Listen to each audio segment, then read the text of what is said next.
Hello student, concept जिस class की इस न्यू वीडियो में आपका स्वागत है। बैक वाले वीडियो में हम प्रतिरोध के बारे में समझे थे। आज हम लोग प्रतिरोधों का संयोजन पढ़ेंगे जिसको हम बोलते हैं कॉम्बिनेशन ऑफ रेजिस्टेंस।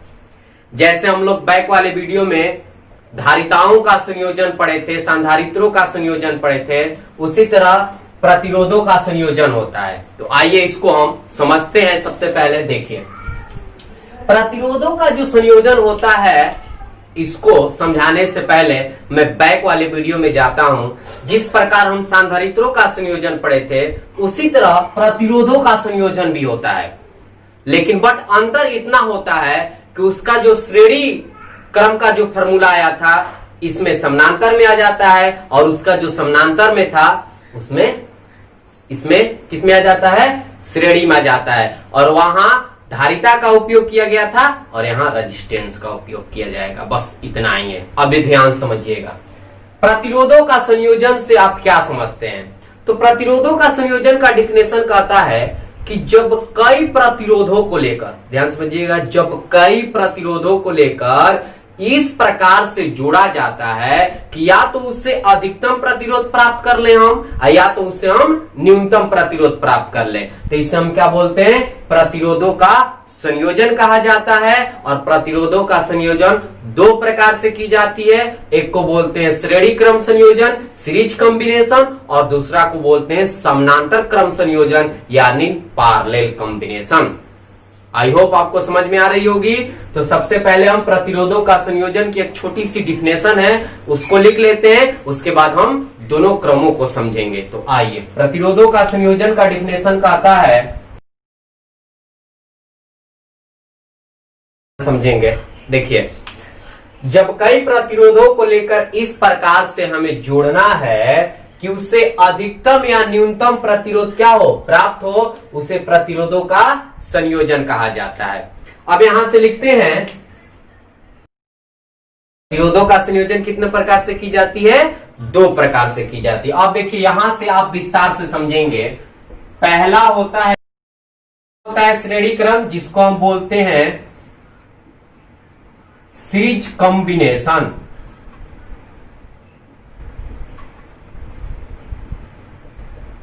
ध्यान से समझेंगे, श्रेणी क्रम। अब इसको समझने के लिए सबसे पहले क्या करना है कि एक फिगर बनाना है, यानी इसको समझने के लिए सबसे पहले हम एक डायग्राम बना रहे हैं। डायग्राम अगर हम बना देंगे तो इसकी जो डिफिनेशन है आसानी तरीका से दी जा सकती है। तो देखिए, श्रेणी क्रम संयोजन में क्या होता है, मैं तीन रेजिस्टेंस को लेकर बना रहा हूं। अब यहां से मैं तीन रेजिस्टेंस लिया इस प्रकार, ध्यान से देखिएगा। रेजिस्टेंस का चिन्ह ऐसे रहता है, सूचक। पहला रेजिस्टेंस यहां लगा दिए, दूसरा रेजिस्टेंस यहां लगा दिए, तीसरा रेजिस्टेंस, और इसको एक सेल से जोड़ दिया गया है। ये आपकी पॉजिटिव, ये निगेटिव, ये पॉजिटिव, ये निगेटिव, और यहां एक कुंजी लगा हुआ है जिसको हम बोलते हैं स्विच, और यहां से इसको ऐड किया गया। ध्यान समझेंगे, ये प्रतिरोध R1 है, ये प्रतिरोध R2 है, और ये प्रतिरोध क्या है, R3 है।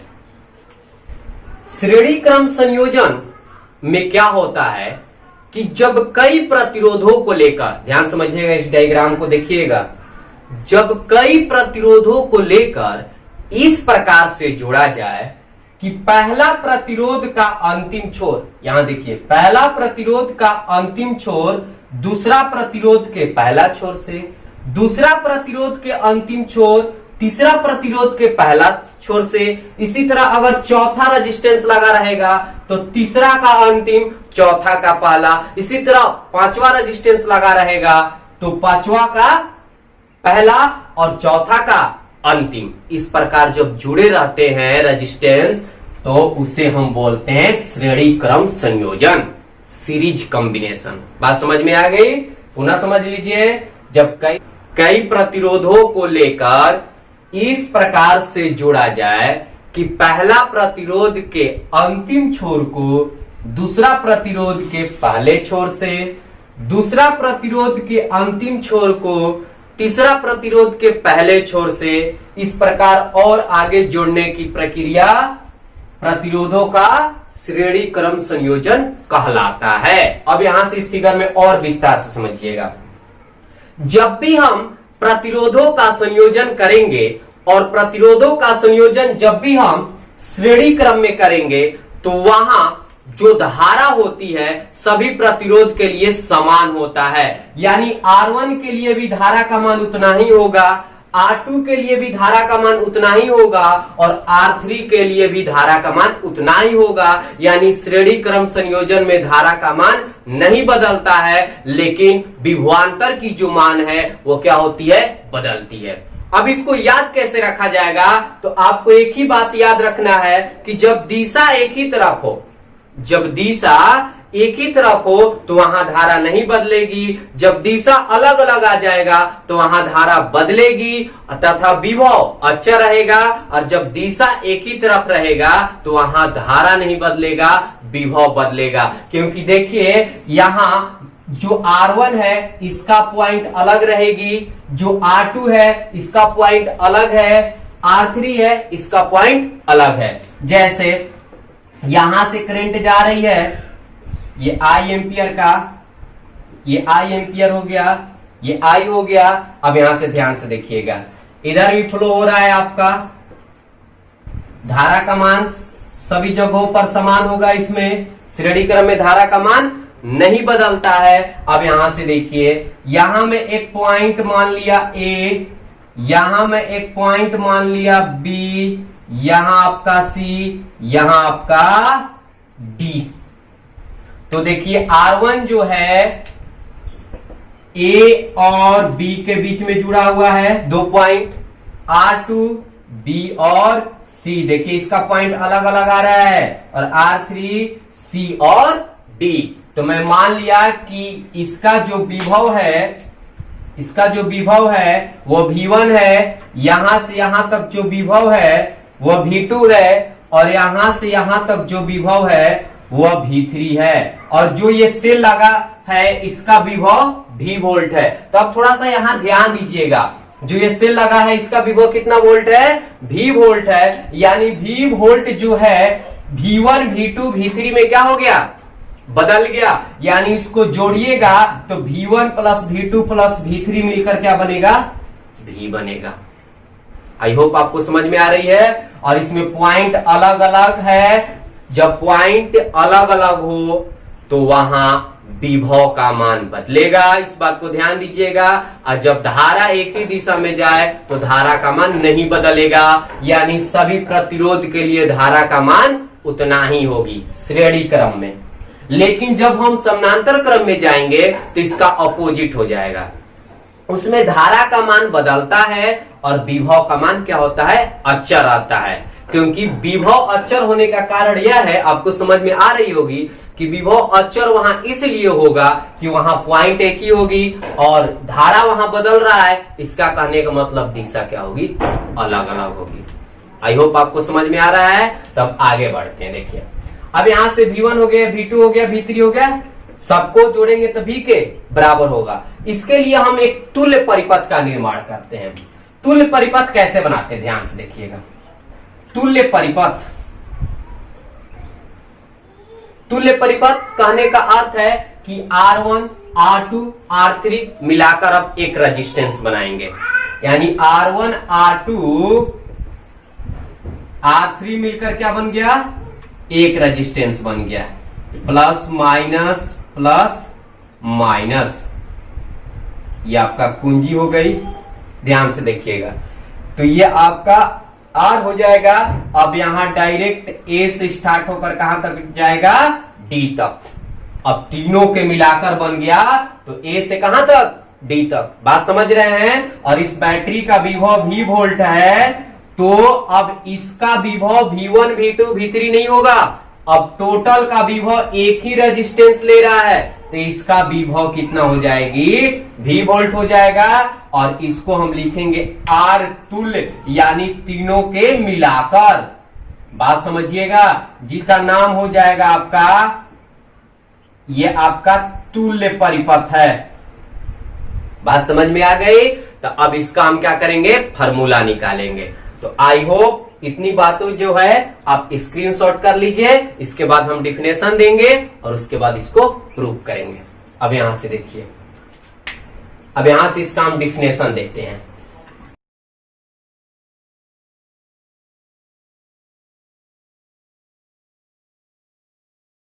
ध्यान समझिएगा क्या लिखे हैं।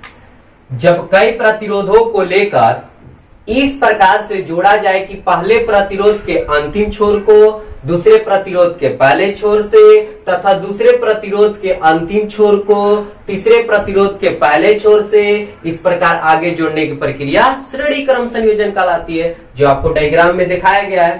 तो आई होप आसानी से समझ में आ गई होगी। अब आगे बढ़ते हैं। अब आगे लिखते हैं, इसमें धारा का मान नहीं बदलता है, लेकिन विभव का मान क्या होता है, बदलता है।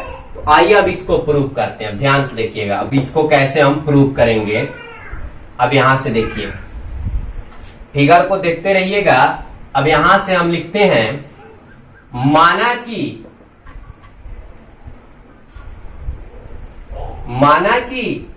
R1,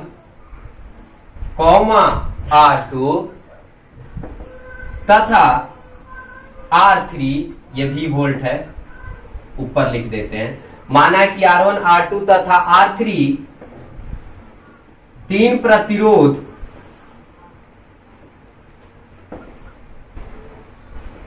श्रेणी क्रम में जुड़े हुए हैं।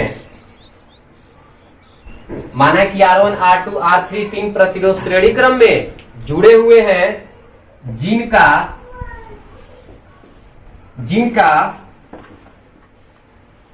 तुल्य प्रतिरोध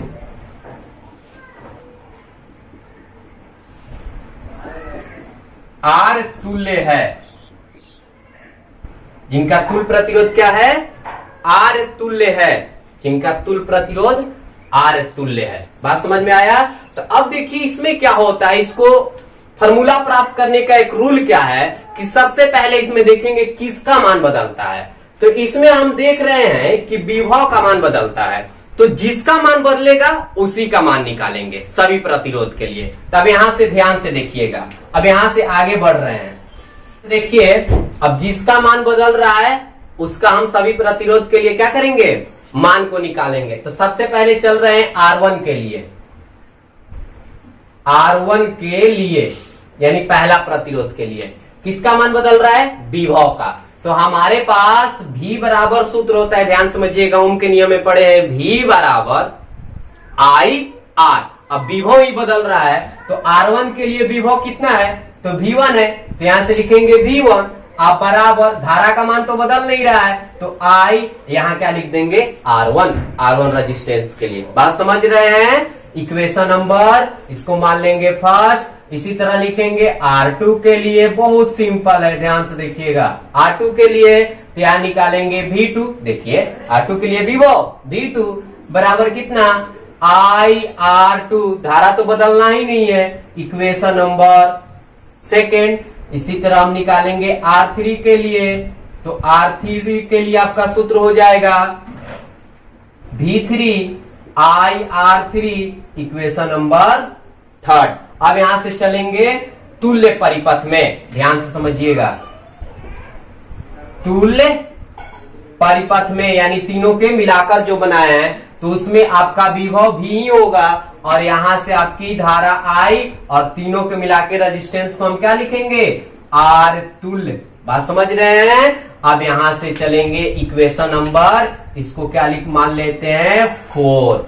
कोई दिक्कत? अब यहां से लिखेंगे समीकरण 1 + 2 + 3 करने पर, यानी समीकरण 1, 2 तथा 3 को क्या करने पर, जोड़ने पर। तो कैसे जोड़ेंगे, लेफ्ट को लेफ्ट में और राइट को राइट में। तो समीकरण 1 का लेफ्ट क्या है, V1 + V2 + V3। बात समझ रहे हैं? बराबर। अब देखिए इसके राइट में देखिए IR1 IR2 IR3, तो तीनों में से क्या करेंगे, I को कॉमन कर लेंगे। तो जब I को कॉमन कर लेंगे तो ये R1 प्लस R2 अब प्लस ये क्या हो जाएगा, R3 हो जाएगा। अब V1 V2 V3 मिलकर क्या बनेगा, V ने यहां से क्या है, देखिए इस सेल का विभव कितना है, V, 3 भागों बट गया, V1 V2 V3, तो तीनों के मिलाकर हम क्या लिख दिए, V लिख दिए। अब बराबर I into R1 plus R2 plus R3। बात समझ रहे हैं। अब यहां से ध्यान से देखिएगा, अब यहां से ध्यान से आप समझेंगे। अब यहां से आगे बढ़ते हैं, तो यहां से V का मान हम तुल्य परिपथ से रखेंगे। तुल्य परिपथ में V का मान कितना आया है, IR तुल्य, तो यहां लिखेंगे IR तुल्य बराबर I into R1 plus R2 plus R3। यहां से I और I क्या हो जाएगी, कैंसिल हो जाएगी, तो यहां से R तुल्य का मान निकल जाएगा। तो R तुल्य बराबर हो जाएगा R1 plus R2 plus R3। इसी को हम बोलते हैं श्रेणी क्रम संयोजन। 3 प्रतिरोधों के लिए हम बना दिए, R तुल्य बराबर R1 plus R2 plus R3। इसी तरह चौथा प्रतिरोध रहेगा तो प्लस R4 आएगा, इसी तरह पांचवा प्रतिरोध रहेगा तो प्लस R5 आएगा। अब देखिए यहां से हम अनंत के लिए निकालेंगे, क्या होगा। अब जैसे यहां से लिखेंगे अनंत के लिए, अनंत के लिए, तो अनंत के लिए हमें निकालना होगा, तो R तुल्य बराबर क्या हो जाएगी, R1 plus R2 plus R3 plus dot dot dot plus Rn। अनंत तक जाएंगे, कोई दिक्कत। अब यहां से देखिए, एक आपकी जो मुख्य बातें हैं ये एग्जाम में पूछ लिए जाते हैं, इसको समझना बहुत जरूरी है, ध्यान समझिएगा। जैसे क्वेश्चन में कह देगा कि हमारे पास बहुत अनंत प्रतिरोध है, हमारे पास अनंत प्रतिरोध है और उसको श्रेणी क्रम में जोड़ा गया है, और सभी प्रतिरोध, सभी जो प्रतिरोध है उसका मान सामान्य है, तो उसका जब श्रेणी क्रम में हम जोड़ेंगे तो उसका तुल्य प्रतिरोध कितना होगा। बात समझ रहे हैं। अब देखिए मान लेते हैं इस प्रकार क्वेश्चन आ जाएगा कि n प्रतिरोध को श्रेणी क्रम में जोड़ा गया है। आप समझिएगा, n प्रतिरोध को श्रेणी क्रम में जोड़ा गया है तथा सभी प्रतिरोध का मान समान हो,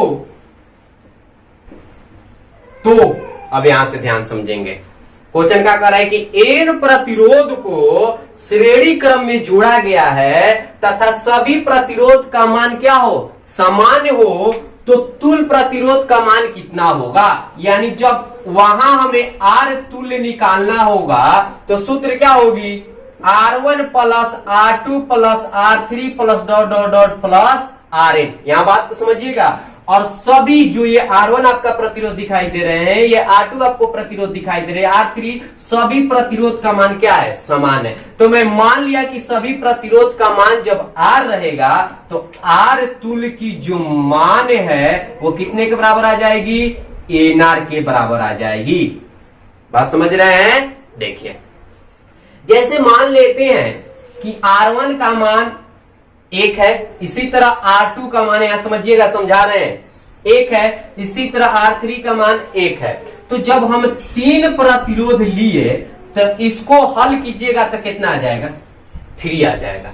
तो क्या मैं इसको ऐसे लिख सकता हूं 3 गुने 1, तब भी कितना आएगा, 3 आएगा। यानी जितनी संख्या है उसमें जितना प्रतिरोध है उससे क्या कर देंगे, मल्टीप्लाई कर देंगे, क्योंकि सभी का मान बराबर है। तो इसी तरह यहां कितना प्रतिरोध है, n प्रतिरोध है, और एक प्रतिरोध का मान कितना है, R के बराबर है, तो कुल प्रतिरोध का मान कितना होगा, NR होगा। बात समझ रहे हैं। अब यहां से श्रेणी क्रम संयोजन आपकी समाप्त हो गई। अब हम लोग समानांतर क्रम संयोजन में चलेंगे, कोई दिक्कत। अब यहां से देखिए हम लोग चलते हैं समानांतर क्रम संयोजन में। आइए अब हम दूसरा क्रम में चलते हैं जिसका नाम है समानांतर क्रम संयोजन।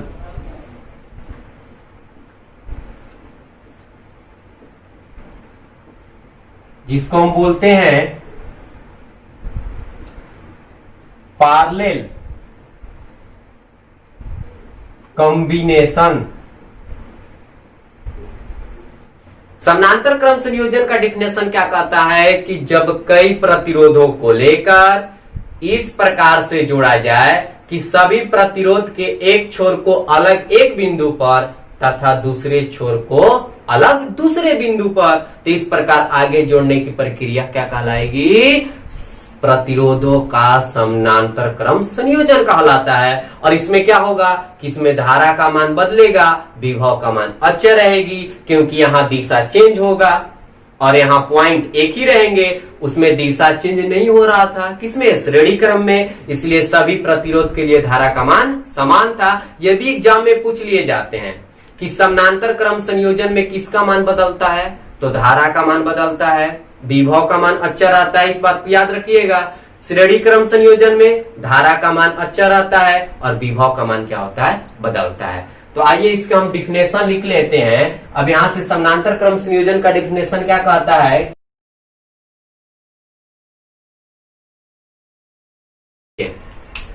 जब कई प्रतिरोधों को लेकर इस प्रकार से जोड़ा जाए कि उसके एक छोर को एक बिंदु पर तथा दूसरे छोर को अलग एक बिंदु पर, इस प्रकार आगे जोड़ने की प्रक्रिया समानांतर क्रम संयोजन का कहता है, कहलाता है। आइए हम इसका डायग्राम बनाएंगे तो ऑटोमेटिक ये दिमाग में घुस जाएगी। देखिए ध्यान से, समानांतर क्रम संयोजन का डायग्राम इस प्रकार बनता है। यहां से एक गया ऊपर, एक ऐसे, देखिए एक ही पॉइंट पर जुटा रहेगा ऐसे। अब यहां से देखिएगा, यहां आपका एक रेजिस्टेंस लग गया, यहां एक रेजिस्टेंस लग गया। अब यहां से ऐसे हो जाएगी,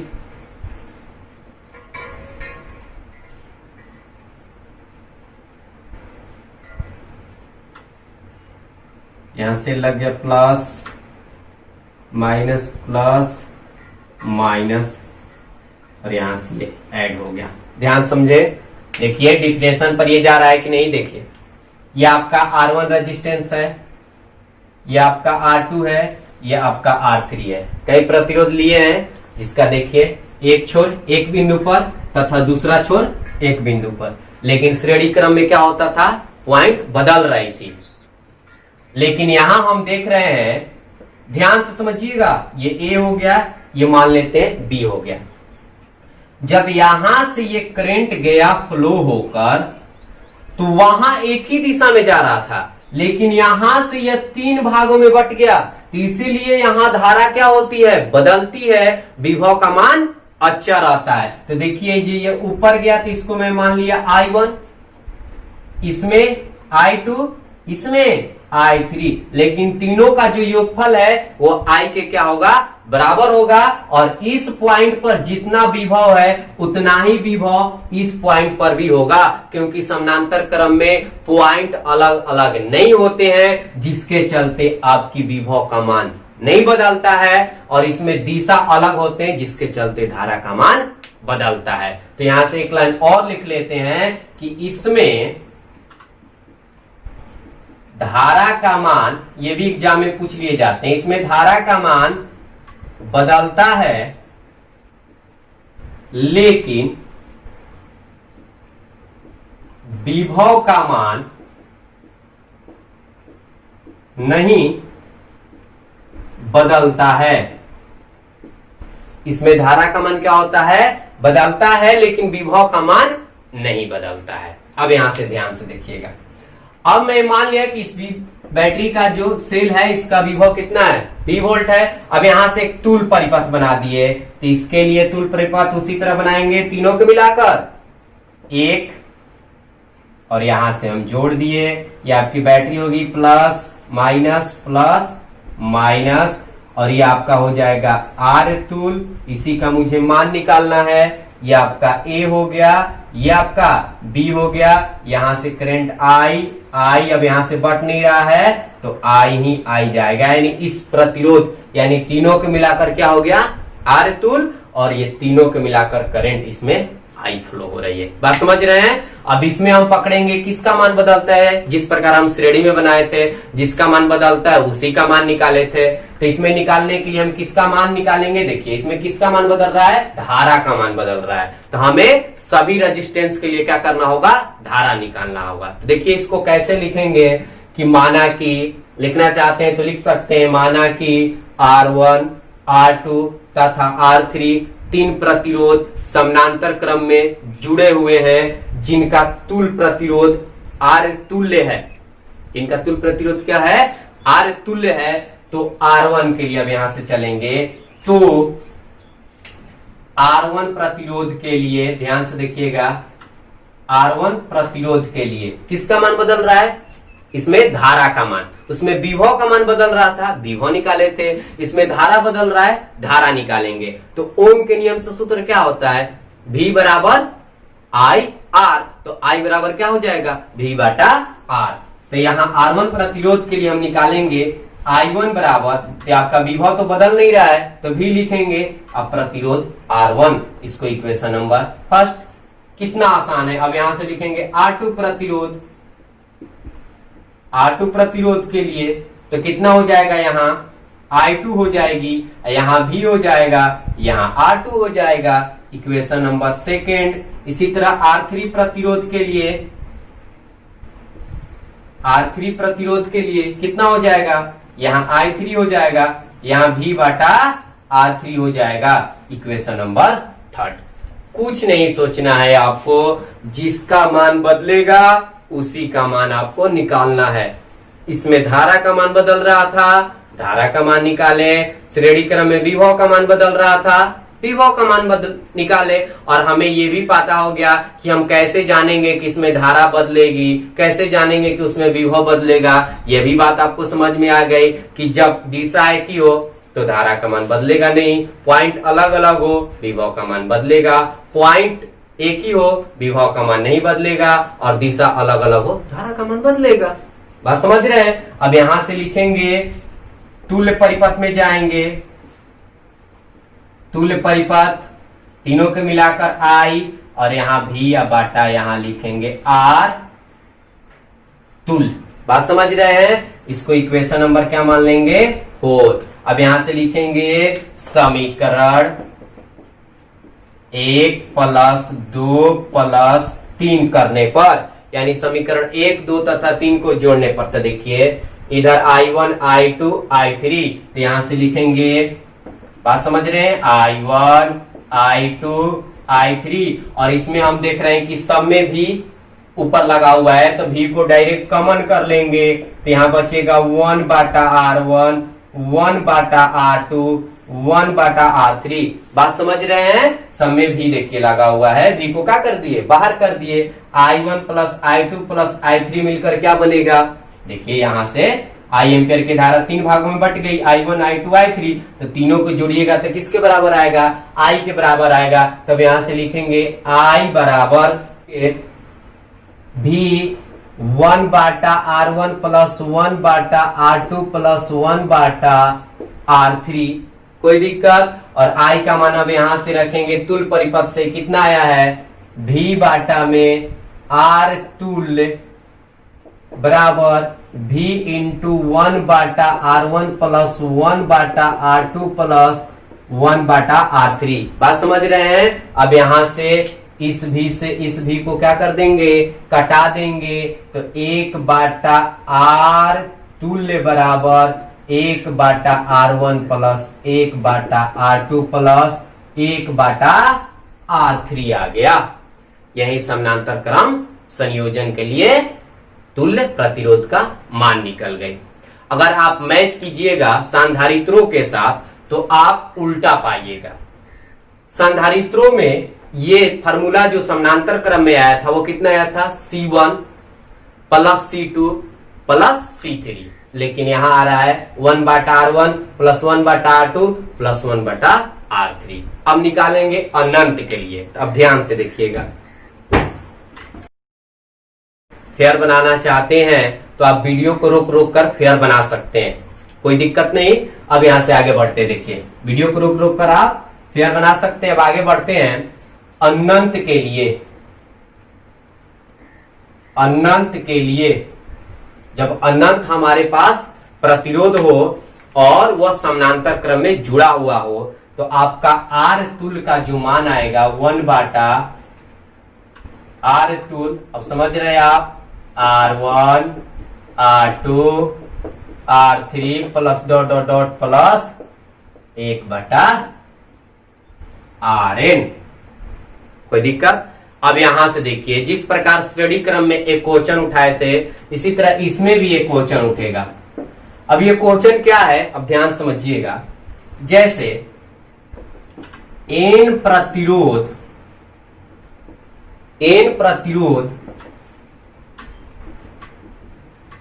समानांतर क्रम में जुड़े हुए हैं तथा सभी प्रतिरोध का मान समान है। सभी प्रतिरोध का मान क्या है? समान है। तो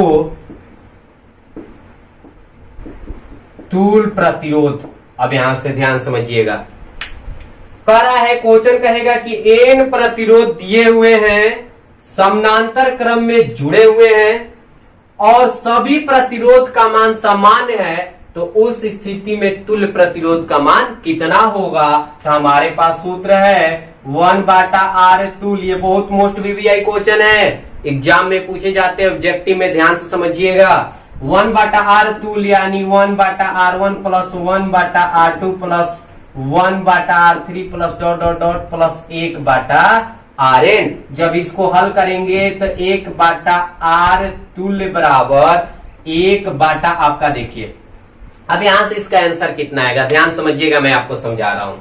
मैं मान लिया कि R1 R2 R3 ये सब वैल्यू जो है, सभी प्रतिरोध का जो मान है वो R के क्या है? बराबर है, डॉट डॉट Rn। ये सबका वैल्यू क्या है? R है। क्वेश्चन कह रहा है कि सभी प्रतिरोध का मान क्या है? समान है।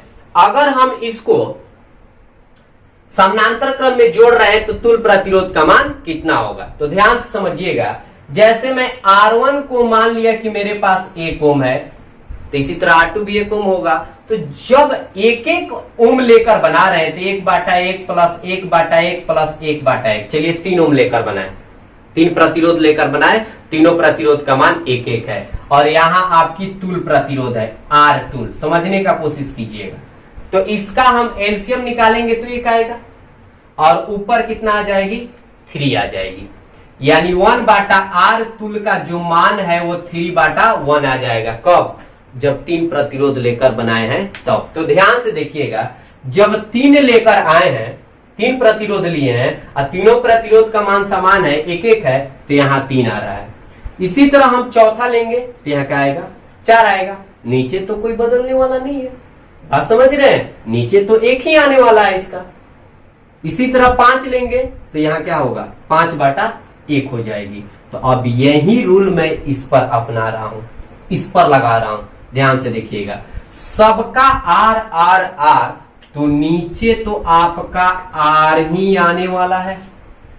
जिस तरह सबका नीचे 1 1 1, तो क्या आ रहा था? 1 आ रहा है। तो इसी तरह सबके नीचे R R R, तो क्या आएगा? R आएगा।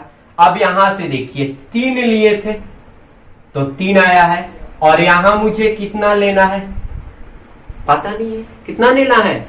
अनंत लेना है, यानी n लेना है। तो यहां क्या आ जाएगी? n/r। दिमाग में घुसा?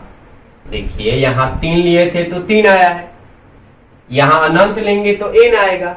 ये 1/r तुल्य का मान हो गया। अगर मुझे R तुल्य का मान निकालना होगा तो वैल्यू क्या हो जाएगी? पलट जाएगी, यानी R/क्या हो जाएगा? n हो जाएगा। क्योंकि इसको ऊपर ले गए, इसको नीचे, तो इसी तरह इसको ऊपर ले जाएंगे, इसको नीचे ले जाएंगे। बात समझ में आ गई।